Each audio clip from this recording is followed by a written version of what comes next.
Join with Medha Language Theatre for spoken English and personality classes. For more details, contact us. Janasena అధినేత ఉప ముఖ్యమంత్రి పవన్ కళ్యాణ్ వ్యవహార శైలిపై పార్టీలో పెద్ద ఎత్తున చర్చ జరుగుతోంది. గెలవక ముందు ఆయన వేరు, అధికారంలోకి వచ్చి డిప్యూటీ సీఎంగా బాధ్యతలను చేపట్టిన తరువాత మరొక పవన్ను పార్టీ నేతలు చూస్తున్నారు. దూకుడు తగ్గించారు, సౌమ్యంగా ఉంటున్నారు. తన పని ఏదో అంతవరకే పరిమితమయ్యారు. అనవసర విషయాల్లో జోక్యం చేసుకోవటం లేదు.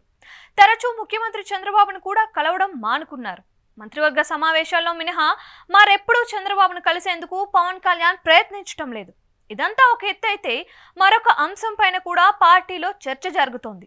జనసేన అధినేతగా పవన్ కళ్యాణ్కు ఢిల్లీ పెద్దల దగ్గర పరపతి ఉంది. పవన్ కళ్యాణ్ను బీజేపీ పూర్తిగా విశ్వసిస్తుంది. ముఖ్యంగా ప్రధాని నరేంద్ర మోడీ, కేంద్ర హోంశాఖ మంత్రి అమిత్ షాతో పాటు పవన్ కళ్యాణ్ను రాజకీయంగా దగ్గర తీసుకుంటారు. అసలు కూటమి ఏర్పడడానికి పవన్ కళ్యాణే కారణం.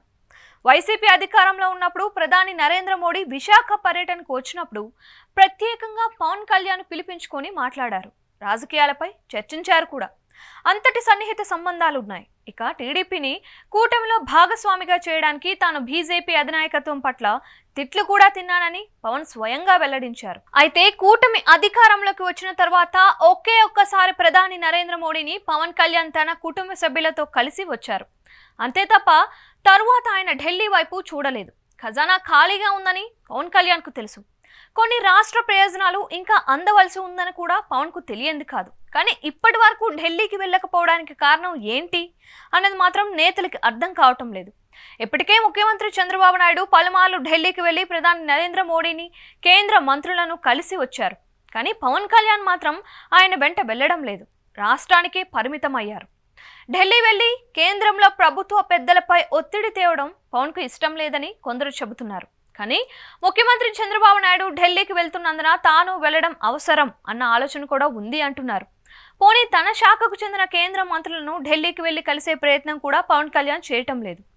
పవన్ కళ్యాణ్ ఢిల్లీ వెళితే ప్రధాని నుంచి కేంద్ర మంత్రుల వరకు వెంటనే అపాయింట్మెంట్ ఇస్తారు. అయినా ఆయన ఢిల్లీకి వెళ్ళకపోవడంపై పలు సందేహాలు కలుగుతున్నాయి. ఢిల్లీ వ్యవహారం అంతా చంద్రబాబుపై వదిలేయని ఆయన నిర్ణయించుకున్నట్లు చెబుతున్నారు. మరి అసలు రీజన్స్ ఏంటి అన్నది తెలియాల్సి ఉంది.